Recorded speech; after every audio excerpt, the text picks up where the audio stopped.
গোটা যুক্তরাজ্যে যখন হইচই হয়ে গেছে যে একজন নোবেল বিজয়ী বাংলাদেশের একজন সরকার ডক্টর ইউনূস আমাদের যুক্তরাজ্যে আসবে, এই গণমাধ্যমে যখন খবরে হইচই হয়ে গেছে, বাংলাদেশের সাবেক প্রধানমন্ত্রী শেখ হাসিনার ভাগিনী টিউলিপ, তিনি ওই রাজ্যের, তিনি একজন মন্ত্রী ছিলেন, তিনি একজন সাবেক মন্ত্রীও ছিলেন, তিনি একজন এমপি ছিলেন। আপনারা জানেন এই টিউলিপের ব্যাপারে দুর্নীতির পাহাড়, দুর্নীতির অভিযোগ আপনারা শুনেছেন। বাংলাদেশের কোটি কোটি সহস্র কোটি টাকা এই টিউলিপের মাধ্যমে যুক্তরাজ্যে নিয়ে গেছে। এবার ডক্টর ইউনূস যিনি যুক্তরাজ্যে সফরে যাবেন, রাষ্ট্রীয় সফরে, এই সফর সঙ্গী হিসেবে বাংলাদেশ ব্যাংকের গভর্নর এবং দুর্নীতি দমন কমিশনের যিনি সবথেকে বড়, তিনিও তার সঙ্গে যাচ্ছেন। এই খবর শোনার পর দুর্নীতিবাজদের ঘুম হারাম হয়ে গেছে। এই শেখ হাসিনার ভাগিনী টিউলিপ চিঠির মাধ্যম দিয়ে ডক্টর ইউনূসকে আগাম জানিয়ে দিয়েছে যে যুক্তরাজ্যে যদি আমাদের ডক্টর ইউনূস আসে তো আমি টিউলিপ, আমি যুক্তরাজ্যে তার সাথে আমি কিছু দেখা করে কিছু কথা বলতে চাই, এবং আমার দুর্নীতির অভিযোগ আমার বিরুদ্ধে যে এসেছে আমি এটার প্রমাণাদি দিয়ে আমি কথা বলতে চাই। কিন্তু ডক্টর ইউনূস কি এতই বোকা, ডক্টর ইউনূস কি এতই দুর্বল যে তার মতো একজন দুর্নীতিবাদের সাথে চিঠি দিলেই যে তার সাথে কথা বলবে? এমনটা নয়। ডক্টর ইউনূস হচ্ছেন এমন একজন নেতা, ডক্টর ইউনূস হচ্ছেন এমন একজন যোগ্য নেতা, ডক্টর ইউনূস হচ্ছেন একজন নোবেল বিজয়ী, ডক্টর ইউনূস হচ্ছেন বাংলাদেশের একজন উচ্চ শিক্ষিত মানুষ। তিনি তো দেখা করতে পারেন না একজন দুর্নীতিবাজের সাথে। দেখাই যদি করা লাগে আইনি ভাবে তার সাথে দেখা করতে হবে। জোরে বলুন ঠিক কিনা? আজকে ডক্টর ইউনূসের এই যুক্তরাজ্যের সফর কেন্দ্র করে বিভিন্ন দুর্নীতিবাজেরা ডক্টর ইউনূসকে তারা দেখা করে কিছু কথা বলতে চায়। আল্লাহ এই দুর্নীতিবাজদেরকে, যারা বাংলাদেশের টাকা বিদেশের মাটিতে নিয়ে পাহাড় বানিয়েছে, বিদেশের মাটিতে বেগম পাড়া বানিয়েছে, বিদেশের মাটিতে টাকা দিয়ে যারা অনেক কিছু বিলাসবহুল বাড়ি গাড়ি বানিয়েছে, আমরা ডক্টর ইউনূসের কাছে বাংলাদেশের সাধারণ মানুষের প্রাণের দাবি, এই দুর্নীতিবাজদের কোনো কথাই আপনি শুনবেন না। সমস্ত দুর্নীতিবাজদেরকে আপনি তাদের অর্থগুলোকে আমাদের দেশে ধীরে ধীরে আনেন এবং তাদেরকে চিহ্নিত করে ধরে ধরে বাংলার মাটিতে এনে তাদেরকে বিচারের কাঠ করায় দাঁড় করাইয়া বিচার করেন। বাংলাদেশের মানুষের আরো বেশি ভালোবাসা আপনি পাবেন। জোরে বলুন ঠিক কিনা? আজকে বাংলাদেশের একজন সাবেক একজন রাষ্ট্রপতি, নাম তার আব্দুল হামিদ। কিছুদিন আগে আমরা দেখলাম আব্দুল হামিদ সাবেক একজন রাষ্ট্রপতি ছিলেন। বাংলাদেশ থেকে তিনি চিকিৎসার জন্য তিনি বাহিরের দেশে গেছিলেন, ব্যাংককে গেছিলেন, আবার তিনি ওখান থেকে চলে আসছেন। আমরা বাংলাদেশের প্রত্যেকটা অন্যায় দুর্নীতিবাজ যারা এদেশের মাটিতে যারা করেছে, যাদের একটা বাংলায় প্রবাদ আছে, চোরের মন পুলিশ পুলিশ। যারা অন্যায় করবে তারা পালাবে, যারা অন্যায় করবে তারা করবে না, তারা দেশের মাটি থেকে কোনোদিন পালাইতে পারে না। দেশের মাটিতে যারা অন্যায় করবে, সাধারণ দেশের মানুষের ভাগ্যকে নিয়ে যারা খেলা করবে, যারা মানুষের রাষ্ট্রের টাকা নিয়ে যায় নিজের টাকা মনে করে পাহাড় বানাবে, তাদেরকে তো আসরের ময়দানে তো বিচার দিতে হবেই। আল্লাহর আদালতে তো হিসাব দেওয়া লাগবে। দুনিয়ার আদালতেও তাদের হিসাব দাবি করি, তাদেরকে পাই টু পাই হিসাব তাদেরকে দেওয়া লাগবে।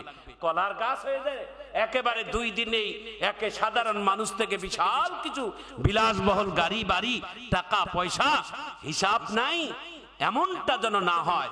আল্লাহ তাআলা এই দুর্নীতিবাজদের আল্লাহ যেন হেদায়েত দান করে, দেশের মাটিকে আরো শক্তিশালী বানিয়ে দেন। একটু সবাই জোরে কোন আমিন। ভাইয়েরা আমার, বন্ধুরা আমার, রাষ্ট্র পরিচালনা করেছেন আমিরুল মুমিনিন হযরতে উমর রাদিয়াল্লাহু তাআলা আন। তিনি আমাদের মতো বাংলাদেশের রাষ্ট্র নয়, অদ্য পৃথিবীর রাষ্ট্র দায়িত্ব পালন করে তিনি যখন বাড়ির মধ্যে যায়, বাড়িতে গিয়ে বিবিকে ডাক দিয়ে বলে, বিবি আমার পেটে ক্ষুধা লেগেছে, আমাকে কিছু খাবারের ব্যবস্থা করে দাও। হযরতে উমরের বিবি খেজুরের কিছু হালুয়া আর শুকনা রুটি নিয়ে আমিরুল মুমিনিনের সামনে পেশ করে দিয়েছে। আমিরুল মুমিনিন রুটিটা পানির মধ্যে ভিজাইয়া নরম বানাইয়া যখন খাবে, আমিরুল মুমিনিন চোখের পানি ছেড়ে দেয়, ফোঁটা ফোঁটা চোখের পানি জমিনের মধ্যে পড়ে। আমিরুল মুমিনিনের স্ত্রী ডাক দিয়ে বলে, স্বামী আমার কেন কান্দেন? বলে, এই জন্য কান্দি, পরকালের ভয় আমাদের সুখ শান্তিগুলোকে আল্লাহ তাআলা উঠিয়ে দিয়েছে। এত শক্ত খাবার, খেজুরের হালুয়া রুটি খেয়েছি, অথচ আমি রাষ্ট্রের দায়িত্বের আমি একজন প্রধান। ভাইয়েরা আমার, বন্ধুরা আমার, এরকম রাষ্ট্র তারা দায়িত্ব পালন করেছেন, তিনি রাষ্ট্রের একটা সুতা পর্যন্ত তার কোনোদিন গ্রহণ করেন নাই। হযরতে আমিরুল মুমিনিনের স্ত্রী খাবার মধ্যে প্রস্তাব দেয়, স্বামী আমার, আপনার একমাত্র সন্তান, নাম তার আব্দুল্লাহ, ঈদের দিন আর মাত্র কয়েকটা দিন বাকি আছে, আপনার সন্তান একটা নতুন জামার আবদার করছে, আপনি কি আপনার সন্তানের আশাটাকে পূর্ণ করবেন? হযরত আমিরুল মুমিনিন ডাক দিয়ে বলে, বিবি রে, আমার পকেটে এই মাসে টাকা নাই, যতটুকু রাষ্ট্রীয় ভাতা আমার বরাদ্দে ছিল সেটা তো খরচ হয়ে গেছে, কয় দেখো তো কোনো ব্যবস্থা করা যায় কিনা। হযরতে আমিরুল মুমিনিন রাষ্ট্রের যিনি কেশিয়ার তাকে যায় বলে, ওগো ভাই, আমি তো এই রাষ্ট্রের অর্ধ পৃথিবীর খলিফা, আমাকে এক মাসের বেতন আগাম দেওয়া যায় কিনা একটু ব্যবস্থা করে দিলে ভালো হয়, আমার সন্তানকে আমি একটা নতুন কাপড় যেন উপহার দিতে পারি। সুবহানাল্লাহ, জোরে কর। রাষ্ট্রের কেশিয়ার ইমানদার, রাষ্ট্রের কেশিয়ার ডাক দিয়ে বলে, আমিরুল মুমিনিন, এক মাসের কেন, আমি আপনাকে 6 মাসের বেতন আগাম দেব, কিন্তু দফা আছে। বলে, কি দফা? যে আপনি কমপক্ষে এই খাতার মধ্যে লিখে দেন যে আপনি যে 1 মাসের বেতন পাবে আগাম চাইলেন, 1 মাস আপনি বেঁচে থাকবেন, এটা লিখিত দেন। যদি আপনি 1 মাস বেঁচে থাকেন, তাহলে আমি আপনাকে এই 1 মাসের ভাতা আমি দিয়ে দিচ্ছি। আমিরুল মুমিনিন চোখের পানি পড়তেছে আর মুছতেছে আর বলতেছে, ভাই 1 মাস কেন, একটা নিঃশ্বাসের বিশ্বাস গ্যারান্টি আমি দিতে পারবো না যে আমি একটা মিনিট আমি বেঁচে থাকবো। আমিরুল মুমিনিন ডাক দিয়ে বলে, আমার 1 মাসের বেতনেরও দরকার নাই, 1 মাসের আগাম বেতনেরও দরকার নাই, আর আমি এই গ্যারান্টিও দিতে পারবো না। চোখের পানি ফেলে আমিরুল মুমিনিন আবার বাড়ির মধ্যে যায় বলে, সন্তানকে সান্ত্বনা দিয়ে বলে, বাবা, পরকালের ভয় যদি তোমার অন্তরে থাকে, আল্লাহর আদালতে দাঁড়াবার যদি তোমার ভয় থাকে, আল্লাহর জান্নাত আসার যদি তোমার অন্তরে থাকে, জাহান্নামের ভয় যদি তোমার অন্তরে থাকে, তাহলে তোমায় এই ঈদে আমি তোমাকে আর নতুন কাপড় দিতে পারলাম না, বাবা হিসেবে তুমি আমাকে ক্ষমা করে দাও। আর তুমিও আমাকে এমন আবদার করিও না যে তোদের সুখের জন্য, তোদের কঠিন চাপের কারণে আমাকে অন্য পথ বেছে নিতে হবে। এই জন্য আমি আমার সকল দায়িত্বশীল ভাইদের কাছে আমি অনুরোধ করতে চাই যে রাষ্ট্রের একটা সুতা যদি বিনা কারণে কোন রাষ্ট্রের নেতাদের কাছে ঘরে ঢুকে যায়, তো কিয়ামতের ময়দানে একটা সুতার কারণে চোরের অপরাধীর কাতারে দাঁড় হতে হবে। এই জন্য আমরা বলবো, রাষ্ট্রের দায়িত্বশীল পালন করতে গিয়ে কত কঠোর, কত শক্ত হতে হয়। আমাদের ডক্টর ইউনূস, মাশাআল্লাহ, আলহামদুলিল্লাহ, ইনি যুক্তরাজ্যে সফরে যাবেন। আমরা এই খবরটা শুনে যুক্তরাজ্যের প্রেসিডেন্ট, যুক্তরাজ্যের সরকার তাকে আমন্ত্রণ স্বাগতম জানানোর জন্য তিনি অপেক্ষামান, তিনি অপেক্ষায় আছেন ডক্টর ইউনূসকে স্বাগতম জানানোর জন্য।